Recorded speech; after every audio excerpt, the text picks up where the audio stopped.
Welcome to economics class. Today we are going to start a new chapter, cost. First of all, it should be clear to you what is the meaning of cost.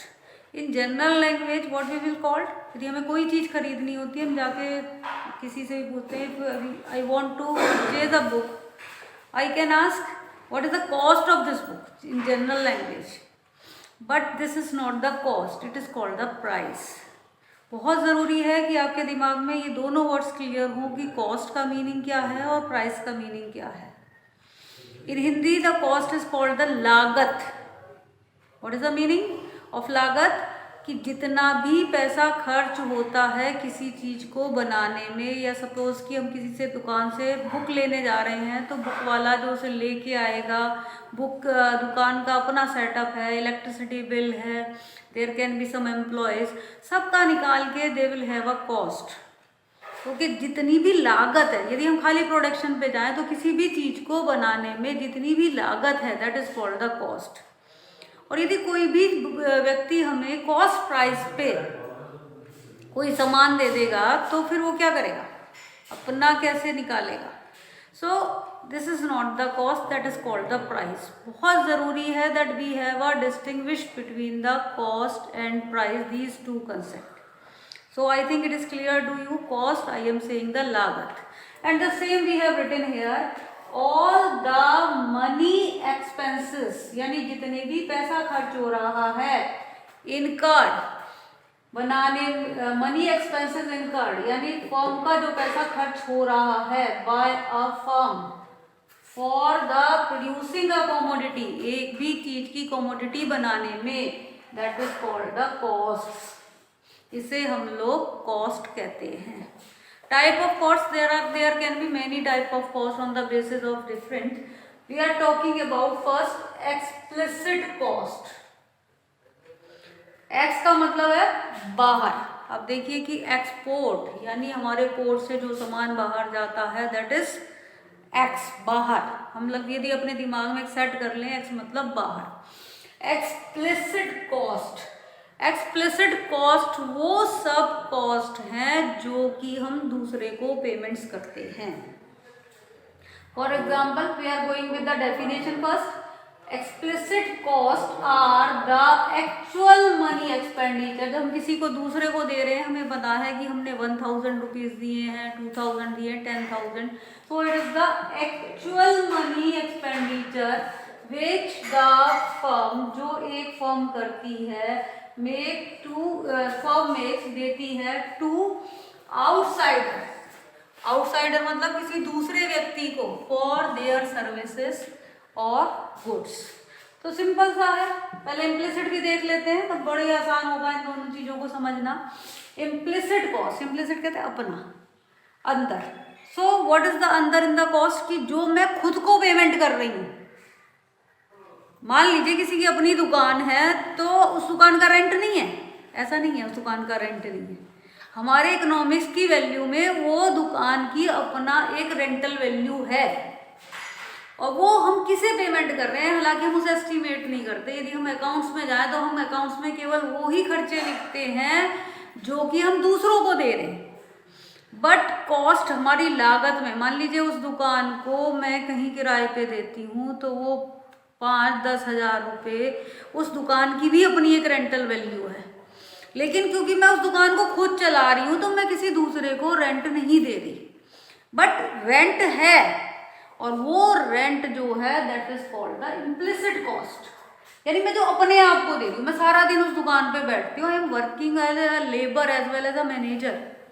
मैं एक labour का भी काम कर रही हूँ, एक manager का भी काम कर रही हूँ. ठीक है, तो वो मेरी भी सैलरी है उसमें. आज हम कहते हैं कि हमने किसी भी चीज को खरीदा इतने का, बेचा इतने का, और जितना आया वो हमारा प्रॉफिट है. That is not the profit, simply it is the income. और उसी इनकम में से हमें सारी पेमेंट्स करनी होती हैं. ठीक है. सो what is the implicit cost? Implicit cost of self owned and self employed resources. जैसे मान लीजिए मेरी अपनी दुकान है तो उसका जो रेंट है वो क्या है? इम्प्यूटेड रेंट बोलते हैं. Imputed rent of self occupied self occupied shop या factory, that is called the implicit cost. Okay, but यही दुकान यदि मैंने यहाँ पे किराए पे ली हुई है और मैं किसी दूसरे को किराया देती हूँ, rent paid to owner of shop, तो ये ही रेंट हमारा एक्सप्लिसिट हो जाता है। और यदि मेरी अपनी दुकान है तो ये ही, सॉरी, यदि दूसरे को देती हूँ तो ये एक्सप्लिसिट हो जाता है, और ये ही मेरी अपनी दुकान है तो ये जो है वो इम्प्लिसिट कॉस्ट हो जाती है, यानी मैं अपने को दे रही। ठीक है, मैंने एक एम्प्लॉय रखा है कोई, मान लीजिए दुकान पे, तो उसकी सैलरी टू एम्प्लॉय, ये सैलरी किसको जाएगी? सैलरी टू एम्प्लॉय, किसको जा रही है ये salary? It is to other. So what is this? This is the explicit cost. और मैं खुद मैनेज कर रही हूँ बिजनेस अपना, मैनेजेस ओन बिजनेस, तो ये क्या हो गई? ये हो गई इम्प्लिसिट कॉस्ट। मान लीजिए मैंने पैसा जो है वो लोन पे ले रखा है, इंटरेस्ट ऑन लोन, तो वो इंटरेस्ट किसको जाएगा? सिंपली जिससे भी लोन ले रखा है उसे जाएगा, तो वो क्या हो गई? Explicit cost.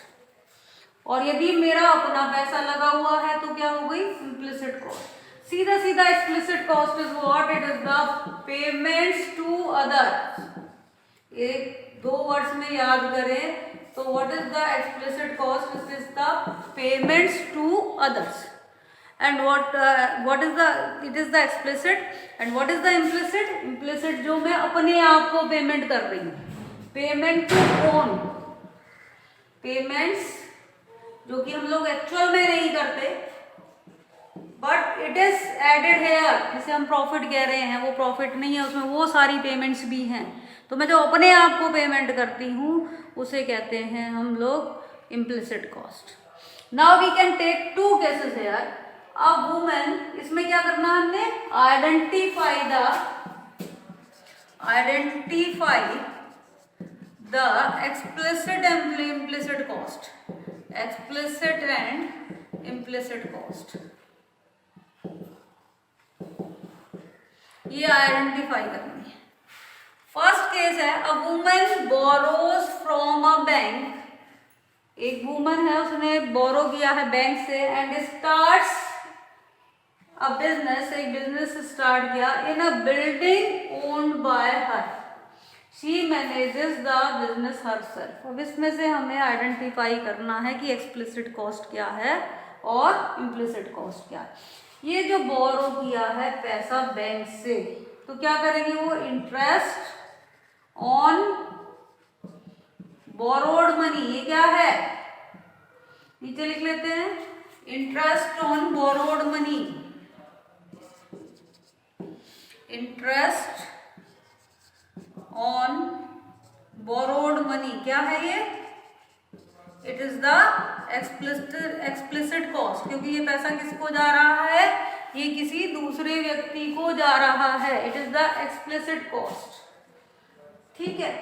And the second is business in a building owned by him, building किसकी है? बिल्डिंग उसकी खुद की है।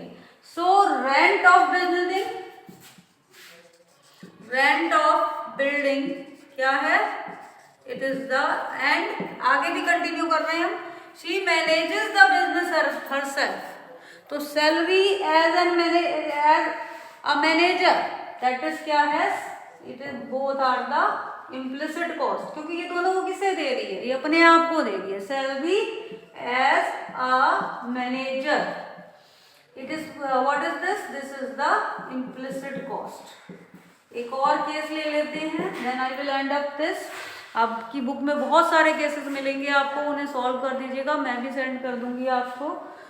An individual undertakes retail business in the premises taken on rent. अब इसके जो प्रेमिसेस हैं, इसकी जो बिल्डिंग है वो किस पे है? रेंट पे है, यानी ये किसको रेंट दे रहा है? ये दूसरे को दे रहा है। तो same rent it becomes now explicit cost, क्योंकि ये जो पेमेंट्स कर रहा है ये किसको करेगा? दूसरों को करेगा। The business is financed by him his own saving, पैसा किसने लगाया, उसने अपनी ओन सेविंग से लगाया है। तो उस पैसे का जो इंटरेस्ट है, उस फाइनेंस का जो इंटरेस्ट है वो क्या है, that is the implicit cost. I think that you will understand this, you will do more examples. Thank you.